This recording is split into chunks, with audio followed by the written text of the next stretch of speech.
Hello student, welcome to my channel we are studies. आज मैं आपको टेंस के मोस्ट इंपॉर्टेंट पार्ट के बारे में बताने जा रहा हूँ, पास्ट इंडेफिनिट, जिसका मतलब होता है भूतकाल। इसमें बहुत सी चीज़ें आपको इतिहास की रिलेटेड जुड़ी हुई होती है। अगर ये टेंस आप समझ जाते हैं तो आपको आर्टिकल लिखने में, लेटर लिखने में, बहुत सी चीज़ों में मदद कर सकती है। ठीक है, फॉर एग्जाम्पल मैं पहचान बता रहा हूँ इसका, था, ते थी और ते थे।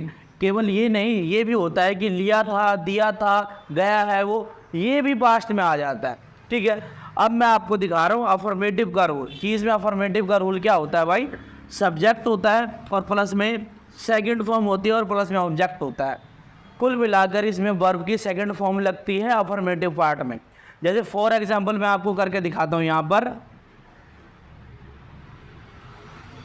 यह देख लीजिए कि सीता अपने गांव जाती थी। इससे आप आइडिया लगा सकते हैं कि इस सेंटेंस के पीछे तात आ जाती थी जरूर आना चाहिए। ठीक है, इस तरह के वर्ड ज़रूर होंगे, तभी आप क्लियर कर पाएंगे कि ये फास्ट इंडेफिनिट टेंस है भाई। ठीक है, ये मैं आपको बना के दिखाता हूँ कि कैसे बनता है। ठीक है, सीता नाम है, सीता क्या कर रही है, वो अपने गांव जाती थी। भाई, सीता गांव जाती थी, यानी कि जाने की इंग्लिश क्या होती है, वो होती है, और उसकी सेकंड फॉर्म क्या होती है, वेंट होती है। ठीक है, सीता वेंट टू। अब लड़की है, वो अपने के लिए क्या लगाएंगे, अगर लड़का होगा तो भाई इज लगेगा, और लड़की होगी तो हर लगाएंगे हम। ठीक है, पीछे जाकर चेंज हो जाता है वो हर विलेज। ठीक है, ये आपका अफर्मेटिव पार्ट है। इसमें कई तरीके के सेंटेंस आप सब्जेक्ट को बदल सकते हैं, वो हो जाएगा। अब मैं आपको इसका नेगेटिव पार्ट समझाता हूँ। देखिए नेगेटिव में क्या हो जाता है, नेगेटिव पार्ट में बहुत बच्चे घबरा जाते हैं। वो किस लिए, क्योंकि इसमें डिड ऐड हो जाता है, और डिड क्या है, डू की सेकेंड फॉर्म में डिड है। ठीक है, अब देखिए इसमें क्या होगा, सब्जेक्ट प्लस डिड नॉट। ठीक है, और वर्ब की फर्स्ट फॉर्म और प्लस में ऑब्जेक्ट।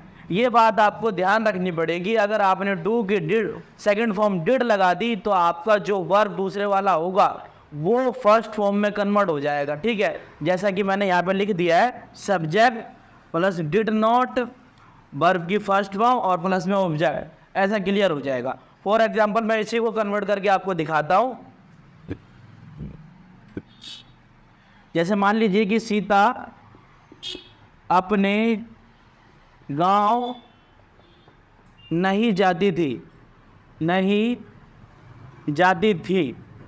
ठीक है, तो इसमें जो किस तरीके से कैसे ऐड होगा वो सारी चीज़ मैं आपको दिखा रहा हूँ। देखिए, सीता डिड नॉट। अब जो वर्ब की मैंने यहाँ पे सेकंड फॉर्म लगाई थी ना, वो फर्स्ट फॉर्म में आ जाएगी। तो Sita did not go to her village.